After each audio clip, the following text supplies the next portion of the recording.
ಪ್ರೀತಿ ಮಾಡಿ ಬಿಟ್ಟು ಹೋಗಿರ್ತಕ್ಕಂಥ ವ್ಯಕ್ತಿಯ ನೆನಪು ಸಿಕ್ಕಾಪಟ್ಟೆ ಕಾಡ್ತಾ ಇರತ್ತೆ. ಎಲ್ಲೋ ಒಂದು ಕಡೆಗೆ ಒಂದು ಮನಸ್ಸು ಹೇಳ್ತಾ ಇರತ್ತೆ ಕಾಲ್ ಮಾಡಿಬಿಟ್ಟು ಮಾತಾಡ್ಸೋಣ ಅಂತೇಳಿ, ಇನ್ನೊಂದು ಮನಸ್ಸು ಹೇಳ್ತಾ ಇರತ್ತೆ ಕಾಲ್ ಮಾಡಬೇಡ ಅಂತೇಳಿ. ಸೊ ಏನು ಮಾಡಬೇಕು? ಈ ಒಂದು ಕನ್ಫ್ಯೂಷನ್ಸ್ ಆಲ್ಮೋಸ್ಟ್ ಮೋಸ ಹೋಗಿರೋ ಹತ್ರ, ಪ್ರೀತಿಲಿ ಬ್ರೇಕಪ್ ಆಗಿರೋ ವ್ಯಕ್ತಿಗಳ ಹತ್ರ ಈ ಒಂದು ಕನ್ಫ್ಯೂಷನ್ಸ್ 100% ಇದ್ದೇ ಇರುತ್ತೆ. ಸ್ನೇಹಿತರೆ, ಆಲ್ರೆಡಿ ನಿಮ್ಮನ್ನು ಬಿಟ್ಟು ಹೋಗಿರ್ತಕ್ಕಂಥ ವ್ಯಕ್ತಿಗಳವರು, ರೈಟ್?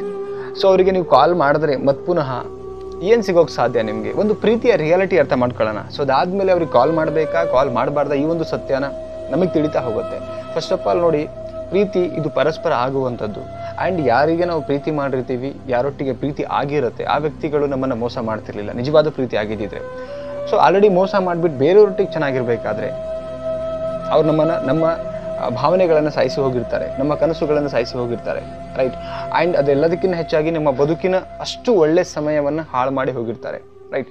ಅಂಥ ವ್ಯಕ್ತಿಗಳಿಗೆ ಮತ್ತೆ ಪುನಃ ನಾವು ಕಾಲ್ ಮಾಡಿದ್ರೆ ಏನಾಗ್ಲಿಕ್ಕೆ ಸಾಧ್ಯ? ಸ್ವಲ್ಪ ಯೋಚನೆ ಮಾಡೋಣ, ಏನಾಗಲಿಕ್ಕೆ ಸಾಧ್ಯ ಇದೆ, ರೈಟ್? ಸ್ವಾಭಿಮಾನ ಬಿಟ್ಟು ನಾವು ಅವರಿಗೆ ಕಾಲ್ ಮಾಡಿದ್ರೆ ನಾವಿದ್ದು ಸತ್ತ ಹಾಗೆ.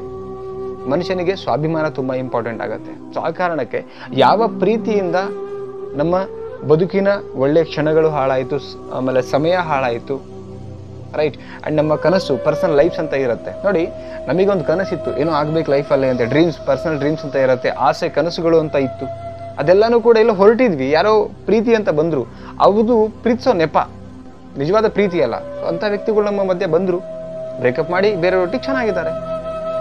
ಯಾಕೆ ಕಾಲ್ ಮಾಡಬೇಕು? ಕಾಲ್ ಮಾಡಿದ್ರೆ ನಮ್ಮ ನೆಮ್ಮದಿ ಹಾಳಾಗುತ್ತೋ ಇಲ್ವೋ ಅನಿಸುತ್ತೆ ನಮಗೆ. ಇಂಥ ಟೈಮಲ್ಲಿ ಇಗ್ನೋರ್ ಮಾಡಬೇಕು. ಯಾಕೆ ಇಗ್ನೋರ್ ಮಾಡಬೇಕಂದ್ರೆ ನಮಗೆ ಗೊತ್ತಿದೆ, ಅದೇನೋ ಹೇಳ್ತಾರೆ ನೋಡಿ, ಹಗಲು ಕಂಡ ಬಾವಿಗೆ ಇರುಳು ಬೀಳಬಾರ್ದಂತೆ, ಅಂದರೆ ಮುಟ್ಟಾಡ್ರು ಅಂತ ಹೇಳ್ತಾರೆ. ಆಲ್ರೆಡಿ ಸತ್ಯ ಗೊತ್ತಿದೆ, ಪ್ರೀತಿ ಮಾಡಿ ಮೋಸ ಹೋಗು, ಸಿಲ್ಲಿ ಒಂದು ರೀಸನಿಗೆ ಮೋಸ ಮಾಡಿದ್ದಾರೆ, ಸಿಲ್ಲಿ ಒಂದು ರೀಸನಿಗೆ ಬಿಟ್ಟು ಹೋಗಿದ್ದಾರೆ. ಅದು ಪ್ರೀತಿನಾ? ಅಲ್ಲ. ಸೊ ಅಂಥ ವ್ಯಕ್ತಿಗಳಿಗೆ ಮತ್ತೆ ಪುನಃ ನೀವು ಫೋನ್ ಮಾಡಿಬಿಟ್ಟು ಗೋಗರದ ಹತ್ತು ಕರೆದು ಹೇಳಿದ್ರು ಅವ್ರಿಗೆ ಪ್ರೀತಿಸೋದು ಅಂದ್ರೇ ಅರ್ಥ ಆಗಲ್ಲ, ನಿಮ್ಮ ಭಾವನೆಗಳೇನೇ ಅರ್ಥ ಆಗಿಲ್ಲ ಅಂದಮೇಲೆ ಯಾಕೆ ಅವ್ರಿಗೆ ಕಾಲ್ ಮಾಡ್ತೀರಾ? ನನ್ನ ಪ್ರಶ್ನೆ. ಆ್ಯಂಡ್ ಅವರಿಗೂ ಅನಿಸ್ಬೇಕು ಏನಂತ, ನಾನೂ ಕಾಲ್ ಮಾಡಬೇಕು, ನನಗೂ ಅವ್ರು ಬೇಕು ಅಂತ ಅನಿಸ್ಬೇಕು. ಅವರಲ್ಲೂ ಭಾವನೆಗಳಿರಬೇಕು, ಪ್ರೀತಿಯ ಭಾವನೆಗಳು. ಆವಾಗ ಮಾತ್ರ ಈ ನಿಮಗೇನೊಂದು ಪ್ರೀತಿ, ಒಂದು ಭಾವನೆಗಳು ನಿಮ್ಗೆ ಕಾಲ್ ಮಾಡಬೇಕಂತ ಇರುತ್ತೋ ಆವಾಗ ಸರಿ ಹೋಗುತ್ತೆ. ಸುಮ್ಮನೆ ನೀವು ಅವ್ರಿಗೆ ಕಾಲ್ ಮಾಡಿಕೊಂಡು ನಿಮ್ಮ ಅಮೂಲ್ಯವಾಗಿರ್ತಕ್ಕಂಥ ಸಮಯನ ಹಾಳು ಮಾಡ್ಕೊಳ್ತೀರಾ. ಅಗೇನ್ ನೀವು ಇಟ್ಸ್ ಕನೆಕ್ಟ್ ಮಾಡ್ಕೊಂಡ್ರೆ ಮತ್ತೆ ಪುನಃ ನಿಮ್ಮ ಲೈಫಲ್ಲಿ ಮೋಸ ಆಗುವಂಥ ಸಾಧ್ಯತೆ 100ಕ್ಕೆ 100 ಇರುತ್ತೆ. ಆ್ಯಂಡ್ ಯೋಚನೆ ಮಾಡಿ, ಏನೆಲ್ಲ ಕಳ್ಕೊಂಡ್ರೆ ವ್ಯಕ್ತಿಗಳನ್ನು ಪ್ರೀತಿ ಮಾಡಿ, ನಿಮ್ಮ ಬೆಸ್ಟ್ ಆಗಿರ್ತಕ್ಕಂಥ ಸಮಯನ ಹೋಯಿತು, ನಿಮ್ಮ ಜೀವನದಲ್ಲಿ ನೆಮ್ಮದಿ ಇತ್ತು, ನೆಮ್ಮದಿನ ಕಳ್ಕೊಂಡ್ರಿ, ಮೋಸ ಆಗೋದ್ರಿ, ಕನಸುಗಳು ಎಲ್ಲೋ ಒಂದು ಕಡೆ ಕಟ್ಟಿಕೊಂಡಿದ್ದು ಎಲ್ಲ ಹೋಯಿತು. ಎಲ್ಲದಕ್ಕಿಂತ ಹೆಚ್ಚಾಗಿ ಪರ್ಸನಲ್ ಆಸೆ ಕನಸುಗಳು, ಒಂದು ಡ್ರೀಮ್ಸ್ ಅಚೀವ್ ಮಾಡಬೇಕಂತ ಇತ್ತು ಲೈಫಲ್ಲಿ, ಅವ್ರ ಮುಖಾಂತರ ಇದೆಲ್ಲನೂ ಕೂಡ ಹಾಳಾಗಿ ಹೋಯಿತು. ಯಾರು ತಪ್ಪು? ನಾವು ಮಾಡಿರ್ತಕ್ಕಂಥ ವ್ಯಕ್ತಿಗಳು. ನಮಗೆ ಅನಿಸ್ತಾ ಇತ್ತು ಅವ್ರು ನಿಜವಾದ ಪ್ರೀತಿ ಅಂತೇಳಿ, ಬಟ್ ನಿಜವಾದ ಪ್ರೀತಿ ಮಾಡಿಲ್ಲ ಅವರು. ಇದು ಗೊತ್ತಾದ್ಮೇಲೆ, ಈ ಸತ್ಯ ಗೊತ್ತಾದ್ಮೇಲೆ ಅವ್ರಿಗೆ ಕಾಲ್ ಮಾಡಬೇಕು ಅಂತ ಅನ್ಸಿದ್ರೆ ಮುಟ್ಟಾಡ್ರು ತಾನೇ ನಾವು. ಬೇಡ, ಸ್ವಾಭಿಮಾನ ಬಿಟ್ಟು ಅಂಥವ್ರಿಗೆ ಕಾಲ್ ಮಾಡೋ ಅವಶ್ಯಕತೆ ಇಲ್ಲ, ಕಾಲ್ ಮಾಡಬಾರ್ದು. ಕಾಲ್ ಮಾಡಿದ್ರೆ ಹಾಗೆ ನಮ್ಮ ಲೈಫು ಸ್ಪಾಯ್ಲ್ ಆಗುತ್ತೆ, 100% ದಾರಿ ಮಾಡಿಕೊಡುತ್ತೆ. ಸೊ ಆ ಕಾರಣಕ್ಕೆ ಈ ಒಂದು ರಿಯಾಲಿಟಿ ನಮಗೆ ನಾವು ಕೇಳ್ಕೊಂಡಾಗ, ಒಂದು ಸತ್ಯತೆ ತಿಳ್ಕೊಂಡಾಗ 100% ನಮಗೆ ಇನ್ನೊಂದು ಮನಸ್ಸು ಹೇಳುತ್ತೆ ಕಾಲ್ ಮಾಡು, ಮಾತಾಡು ಅಂತೇಳಿ. ಬಟ್ ರಿಯಾಲಿಟಿ ತಿಳ್ಕೊಂಡ್ಮೇಲೆ ಆ ಮನಸ್ಸು ಕೂಡ ಅವ್ರಿಗೆ ಕಾಲ್ ಮಾಡೋ ಅವಶ್ಯಕತೆ ಇಲ್ಲ, ಕಾಲ್ ಮಾಡಬೇಡಿ. ನಿಮ್ಮ ಲೈಫಲ್ಲಿ ಏನು ಡ್ರೀಮ್ಸ್ ಇತ್ತು, ಏನು ಸಮಾಜದಲ್ಲಿ ಚೆನ್ನಾಗಿ ಬದುಕಬೇಕು ಅಂತ ಅಂದ್ಕೊಂಡಿದ್ರಲ್ಲ, ಅದ್ರ ಕಡೆ ಫೋಕಸ್ ಮಾಡಿ ಅಂತ ಆವಾಗ ಗೊತ್ತಾಗುತ್ತೆ.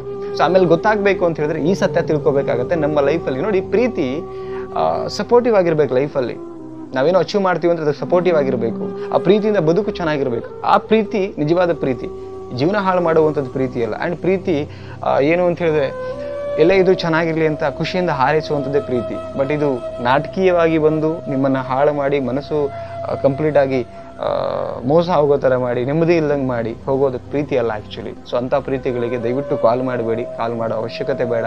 ಆ್ಯಂಡ್ ನಿಮ್ಮ ನೆಮ್ಮದಿ ಹಾಳು ಮಾಡ್ಕೊಳ್ಳೋದು ಬೇಡ. ಈ ಒಂದು ವಿಡಿಯೋ ಒಳಗಡೆ ಸಣ್ಣ ಒಂದು ರಿಯಾಲಿಟಿ ಅರ್ಥ ಮಾಡಿಸಿದ್ದೀನಿ. ಕುತ್ಕೊಂಡು ಅನಾಲಿಸಿಸ್ ಮಾಡಿಬಿಟ್ಟು ಆಮೇಲೆ ಕಾಲ್ ಮಾಡಬೇಕಾ ಕಾಲ್ ಮಾಡಬೇಡ ನಿಮಗೆ ಗೊತ್ತಾಗುತ್ತೆ ಸ್ನೇಹಿತರೆ.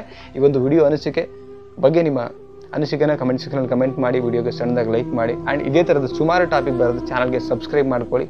ಮತ್ತೊಂದು ಟಾಪಿಕ್ ಒಟ್ಟಿಗೆ ಸಿಗೋಣ. Thank you so much. Bye.